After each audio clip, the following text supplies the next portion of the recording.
still an activity that doesn't take a lot of, you don't have to buy a lot of equipment. You can just go there. The bowling balls are already there. The shoes are already there to rent. So it's Yeah. a easy sport for you to participate in. And you can practice as much or as little as you want. So I don't think it's something that's going away. Even when the Wii came out and people weren't even using balls, they were using a stick and they were bowling in their living room. Right. And that was probably the one game that's probably had the most interest at the beginning because everybody had already bowled once or twice in their lives, Yeah. so they understood it. So I think it's almost like part of your childhood to have a birthday bowling party, and usually that's one of the parties that you're going to remember the most and have fond memories of. So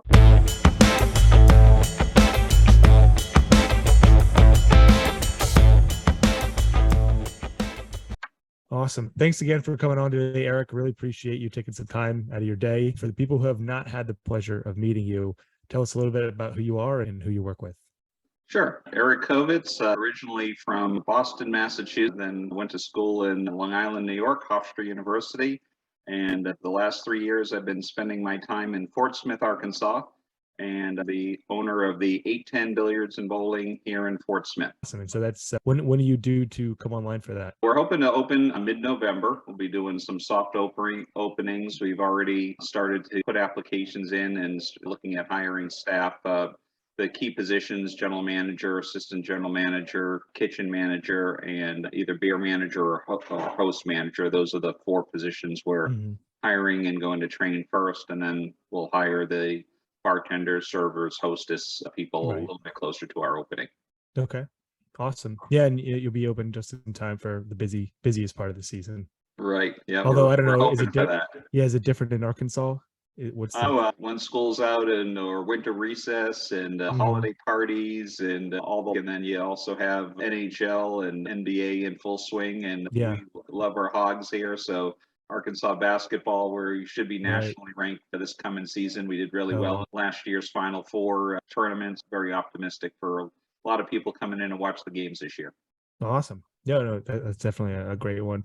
Does it get pretty cold in Arkansas, or because here in the winter, people don't go outside, they go and they bowl, and that's the busiest season, like January through March.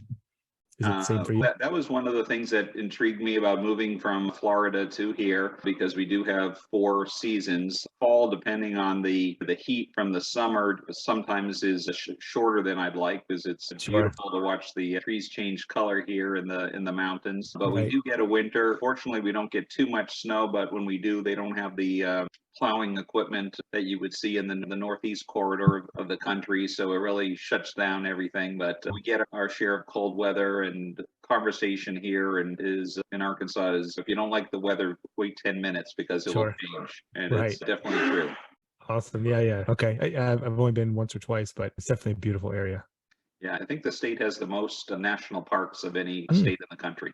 Oh, wow. Yeah, I definitely need to get down there. So really the big thing I wanted to talk about today with you, we'll get into the past a little bit about you having a business, having an exit, but I wanted to tee it up with a little bit about how you saw this opportunity to be in the bowling space, what drew you to it, and how you evaluate it as a business opportunity.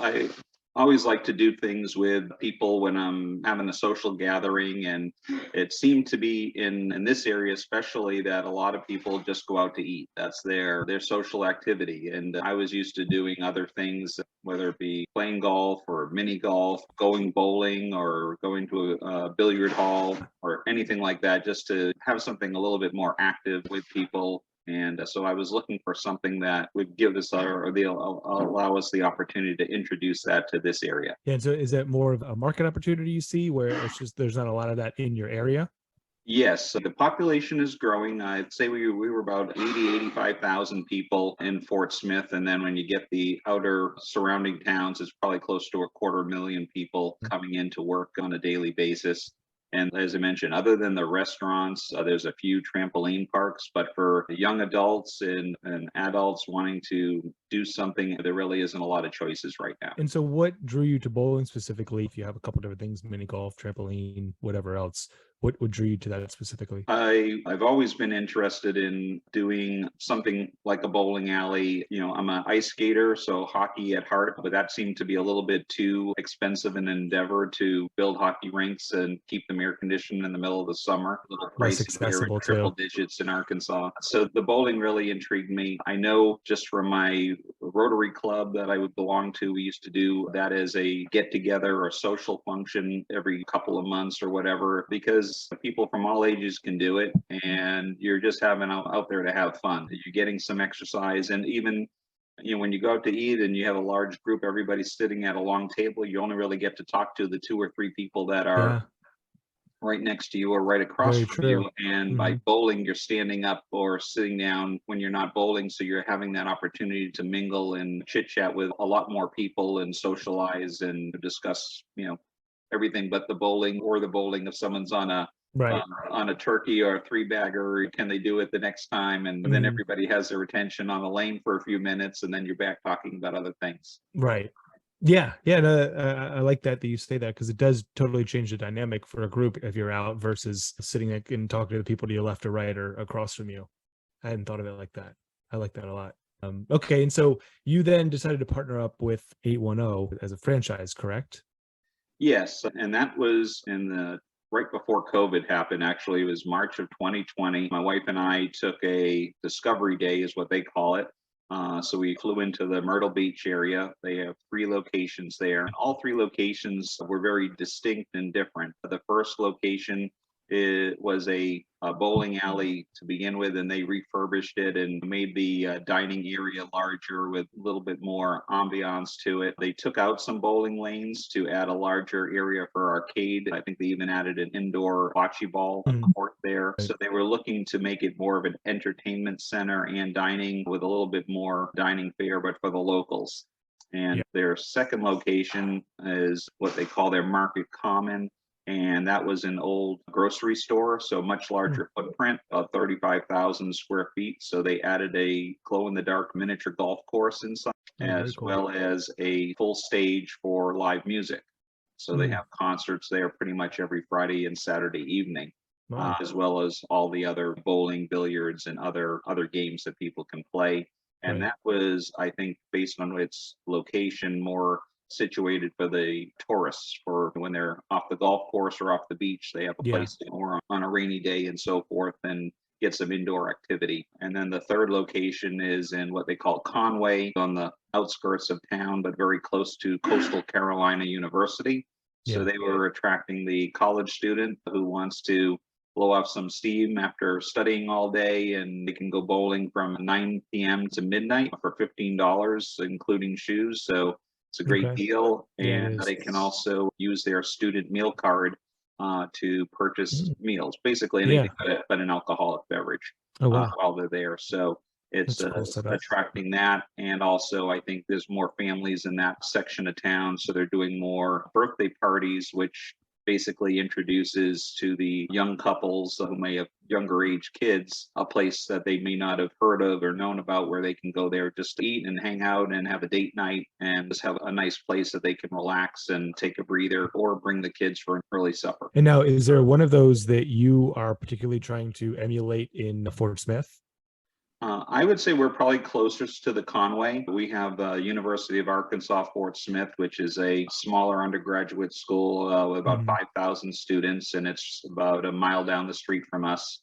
And then Okay. we also have a pretty good segment of our population of being younger people in their late 20s, mid 30 Mhm. age group, Yeah. looking for something to do on the weekends, as I mentioned, besides just going out to dinner. So this is a way that they can go out and have a full bar, a lot of different meal choices, drink specials, and they can bowl if they want. They have that love seat or sofa that seats about 8 persons with a coffee table, so they can Right. do shareable appetizers, or they can have a whole sit down meal, and then they could play a board game or shoot some pool or spend time in the arcade, or whatever they Mhm. want to do that day to have some fun. Yeah. Okay. And now, what you mentioned a couple different activities that they have. What all are you planning to put in your center, and what's some of the thinking behind it? What you think will do? The main part is going to have 10 bowling lanes. Okay. and 12 billiard tables. Oh, So I wow. really think the billiards is something that I enjoy doing, but I'm Mhm. not a smoker. And a lot of the Right. billiard halls are very smoky, and just some of them have food, but a lot of them don't also. They don't give Yeah. you much options. They let you bring food in, I think. So they have a whatever pizza takeout number, hotline, or whatever. But Yeah. be able to just play pool, have a nice drink, maybe share an appetizer or some wings or whatever. I think that's something that would be very appealing. Yeah. The arcade is going to have everything from your standard skee ball to basketball type games to some virtual reality kind of arcade Okay. games. So that's something that they could do. Yeah. How big are We'll your have, will your arcade be? How many pieces or what's the footprint? it's a little over 3,000 square feet. I think we'll have about Oh, wow. 23 games. So it's pretty That's large. sizable. Yeah, that's big. Yeah, and we'll also have at least 4 dart boards. If you want to play darts, we can move tables and chairs around. We'll be offering cornhole Mm, probably during the week, not on the weekends when we yeah. will have more people coming in to dine. And then we also will have a VIP section with Nice. additional 4 bowling lanes for private parties or overflow during the busy times of the year. Okay. That's 4 and 6, or is that 10 and 4? 10 and 4. 10 Oh, and wow. 4. Okay. Yeah, So so four, that's a decent 14 total. yeah. Yeah, that's a good size, and it depends who you ask or what kind of style house you're trying to run. If you're more traditional league house, it might be low, but I see a lot of centers do well with about that. Maybe 16 to 24 can do very well with Yeah. that style that you're talking about. I haven't met the owners of the local bowling alleys here, but I Mhm. really don't feel we're a competitor of theirs. I think if anything, Mhm. maybe we should be having a discussion for how to complement one another. Yeah, Because if they have a league going on one night, maybe they don't have lanes available, they can send them over to our establishment on those given nights. And then for us, I think we would almost, I look at Top Golf as an example with people who never picked up a golf club and they go to Top Golf and say, hey, this was a fun activity. Maybe I right. want to go and learn how to play golf. And they take lessons for chipping and putting. And so we could be basically a seed or a learning center for their future bowling Mhm. league players if they Right. enjoy it and want to take the next step in having their own custom bowling ball and shoes and the whole Right. gamut and really want to get more serious about playing. Yeah, yeah, it just comes down to the customer that you're going after. If it's the league tournament bowler or more just the casual family bowler who's coming in with a group and like you said, might not do it often. And there's some people who make it work with both. At the end of the day, it is two separate segments of customers, and usually centers tend to gear towards one or the other, but you can make it work with both. Yeah, the other part of that is the bowling equipment itself, the pin setters. Ours are on the switch bowling system, which I understand the pins are on a string, Yeah, uh, okay. almost like a Yeah. marionette to Yep. reset them. And from what I understand, that hasn't yet been approved by the bowling associations for league bowling because of the way Correct. they can move Mhm. if an inch or so over or whatever, and they won't reset in their new spot. Yeah, yeah, they're not sanctioned for official play. There's some people who have applications in, but yeah, so far no one's done it. Most new centers are going that route just because that's the what's growing faster. And there's different advantages as I'm sure you've seen, whether it's the electric bill or mechanic or maintenance, all those different Yeah, things. I hear mostly the maintenance because the guys who learn how to work with gears and grease and fix Mhm. those things are becoming fewer and fewer. Where those kind of people are hard to come by these It days, is. and it's not something that you come out of high school and say I want to be a bowling alley mechanic. So Right, a little exactly. harder to find that profession. Yep. Yeah, and I'd say the adoption is getting up there. There's still a lot of people who don't like them. Apparently, there are a few strokes or not strokes, but a few pins easier is the string machines, but they're getting better. They're getting pretty close to where you can't notice. Like the average person wouldn't be able to notice, but a true league bowler would be able to notice a little bit. But Interesting. but yeah, and it saves you a ton on electricity, and it's definitely the way to go if you're going from new. And from our standpoint, it was more of a maintenance and being able Mhm. to fix things quick so that the patrons would be able to get back to enjoying their activity and not be having to shut down a lane for any length of time. And now, so sorry, I cut you off. You were saying you have a couple other activities. You were saying you have the arcade, bowling, VIP, darts. What Yeah. else are you gonna have? And then just board games. So if people want Mm, to play Monopoly or Giant Jenga or Yeah. Any of the other, even the old battleship games and stuff, anything that can fit on their table, Mhm. that'd be also something that we just rent out the games and let them enjoy themselves. And maybe we can introduce some new games that they haven't had an opportunity to try yet. And that way they're spending more time in our location and having some Right. more food and drink. Exactly. And so now, are you set up like a beer hall where it's like longer tables, people just like picnic table setup, or how does that set up with the games and stuff? No, I think it's more like your standard restaurant where we have some banquettes and then regular tables and chairs. There are a few community tables that sit 6 or 8 people that are on wheels that we can move around. Okay. That way we can put them on VIP area if we need to accommodate those groups, and then also move them out of the way when we want to do something like a cornhole or other event that needs more space. Okay. Yeah, no, that makes sense then, because that's usually what I've seen is kind of like the beer hall setup where they have the long picnic tables and then the games are just laid out there. But you're saying it's more like a go and you rent the games. Okay, interesting. Yeah, I know there's a big resurgence of the board games just coming back into style, or I don't know exactly what it is. If it's the tactile feel going from a phone all day to just something different, but there's definitely a wave riding on Yeah, I've taken a number of cruises, and that seems to be the one time that I break out the games Mm, more often than any other time. Or if I'm up skiing and where you want to take a break from skiing for a day, either sometimes you get forced to because there's a wind hold or something like that. And taking out a board game and doing that with 3 or 4 people is always enjoyable and good for a few laughs and things like right. that. Yeah, as I said, people may want to come because they enjoy the food, but they're not in a bowling mood that day, and this gives them some other option. Yeah, and it offers something for everybody. If you come with a group and one person doesn't want to bowl or they don't want to do a board game, there's something there for everybody. Absolutely. And I like what you said that it will keep them there longer, because standard board game is not a half hour thing. It's usually an hour, 2 hours, or Monopoly, however long that Right, goes. right. They're Yeah, going I to be think we'll have sticking to be a around for a little while. careful on what games we offer Right. when we do want to turn tables on the weekend, and that we're not in a whatever Dungeons and Dragons marathon Right. or Yeah. something like 10 hour. that. Exactly. Limit it to the quicker ones. Yeah. Scrabble or something. Very cool. So let's stay on that vein about where we see things going and trends. Where do you see it going as far as like the FEC entertainment business or industry? Where do you see that going over the next 2 to 3 years? You're obviously making a big decision, a big investment in that. Where do you see it going, or what are some of your bets? Yeah, I think just millennials, I think always are just seem to be very social people, and everybody wants to get out now that COVID is starting to, we have vaccines Mhm. and people are more comfortable Right. gathering again. I think people are really just looking for different things that they can do as a group, and as I've said, like the other family entertainment centers have done well because again, it's a nice place even for just a birthday party where, instead of having everybody come to your house and you have to clean your house after everybody leaves. So we're a much better option where everybody can go and they can have a few food choices and all different types of drink options and cocktails. We'll have a full bar, not just beer and wine.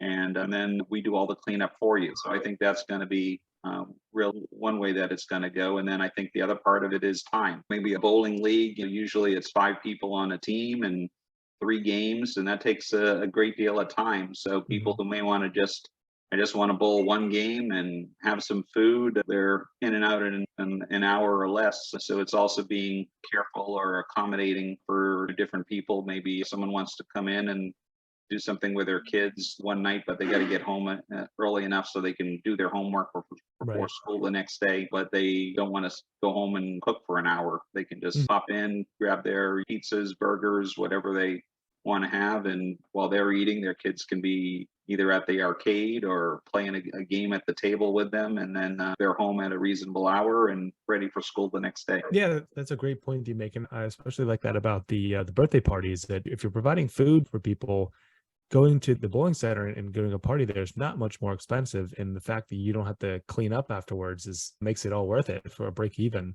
Oh yeah, and just being able to socialize with your guests and Mhm. enjoy yourself and not really Right. having to worry about, did I take out, was the garbage can overflowing, or Right. what happens when Of when you're course. hosting parties, Yeah. you're worried about a lot of other things, and you're Mhm. not necessarily always enjoying yourself. And so I think this is one thing that we definitely want to show. And I think the service industry in general needs to be able to accommodate guests more. It's been very hard. I know there's been a lot of talk on like labor shortages and things like Mhm. that.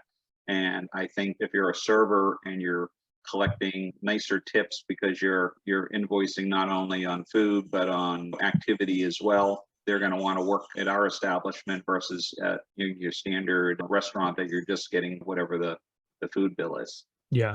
Have you guys started that hiring process at all? Have you had any experience with the staffing or recruiting so far, or is that still out of ways? We've just begun that. I'm also, for the general manager position, I'm reaching out to some staffing companies that specialize in the hospitality industry, so that way they can pre-interview and bring us the best candidates. Because I think that with my background being in the printing industry, not being a restaurateur, I think it's very important that we be very selective and choose an individual with a lot of experience, a proper Definitely. attitude as far as a team builder to hit the ground running on a very positive footing to get started. Yeah.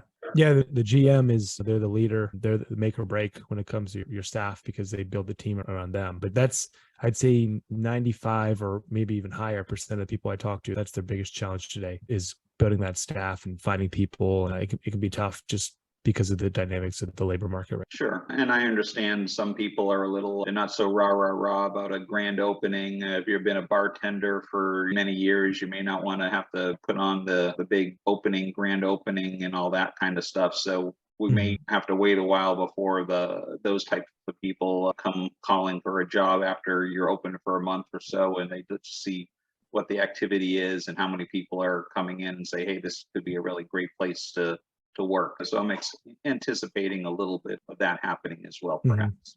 Yeah, and just because people struggle with it doesn't mean it's not being done. Everybody's is making do with it, and there are ways to get it done. It's just that seems to be the biggest challenge today. Yeah, and the other part of it is that I see is how technology is going to change that dynamic as well. Mm. I went to, I want to say, Chili's, I think it was, where you were done eating, you didn't have to wait for your check. It was on your Yeah. little desktop there, Mhm. monitor right on the table, and you could pay your check, tip, and you had even printed your receipt if you wanted it. Yeah. And you're out the door.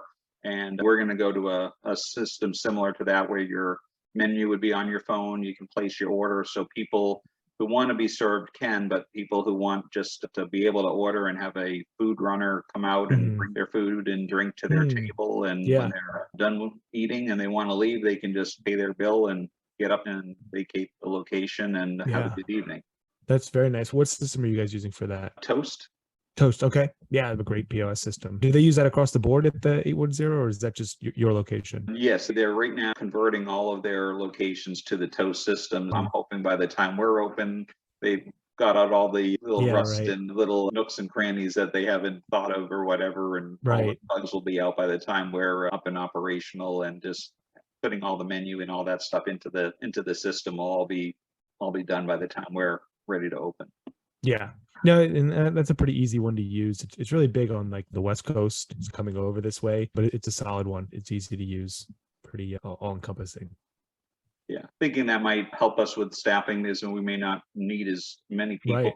as you would when you're doing a full Yeah. service That's a good point. waiters, and then we'll still have the service at the bowling lanes, so people Yeah. and they can make some, depending on how busy we are, if they want to, if they're having a good time, you want to stay there for another hour, keep the lane open, and keep ordering food. We'll keep bringing it out to you. Yeah. No, that's awesome. I really like that. I'm excited. So you said November is the big opening date. Yeah, that's our goal. Right now, we're installing the bowling lanes next week, actually, and then kitchen will happen first week of October. And that's I guess to me, that's going to be our big litmus test of passing inspection with the city, gas and all the fire sprinkler, and make sure everything is working Right. properly and connect properly. And then I think once we get through that hurdle with the certificate of occupancy, then we can collect our alcohol permits and we'll be off to the races, so to speak. That's awesome. Yeah, no, I'm really excited for you. It's going to be a really cool endeavor. I usually finish off with a piece of advice for a proprietor, but I'm wondering for you, what would be something that you could suggest as someone who's coming from the outside of the bowling industry, kind of new into it, about things that drew you to the industry in particular, or really stuck out to you of why this is such a great opportunity? I figured that'd be a great way to finish out. I just think bowling as a sport is over 100 years old. And I grew up in New England. We had candlepin bowling. Other parts of the world had duckpin bowling. And then you have 10-pin bowling. But bowling is still bowling, and it's still an activity that doesn't take a lot of, you don't have to buy a lot of equipment. You can just go there. The bowling balls are already there. The shoes are already there to rent. So it's an easy sport for you to participate in. And you can practice as much or as little as you want. So I don't think it's something that's going away. Even when the Wii came out and people weren't even using balls, they were using a stick and they were bowling in their living room. And that was probably the one game that's probably had the most interest at the beginning, because everybody had already bowled once or twice in their lives, so they understood it. So I think it's almost like part of your childhood to have a birthday bowling party, and usually that's one of the parties that you're going to remember the most and have fond memories of. So I think it's from everybody. It's like, when's the last time I bowled? I haven't done that in a while, and how much fun I had. I got to do that more often. I'm hoping that will be the case for us as well. Yeah, no, I think you're absolutely right. And as far as accessibility, I think it is the most accessible sport in the US. Something like 70 million people a year bowl, which is crazy. So 20% of the population at least once a year bowls. So you couldn't have said better. You also can look at, you got 80% of the population who's starting to grow. So open market, right? Blue ocean. I love it. Thanks again for coming on, Erik. I've really enjoyed our conversation. This has been great. I'll have to check in on you once you have the grand opening and see how you fared. Thank you very much. Thank you for having me. Thanks, Erik.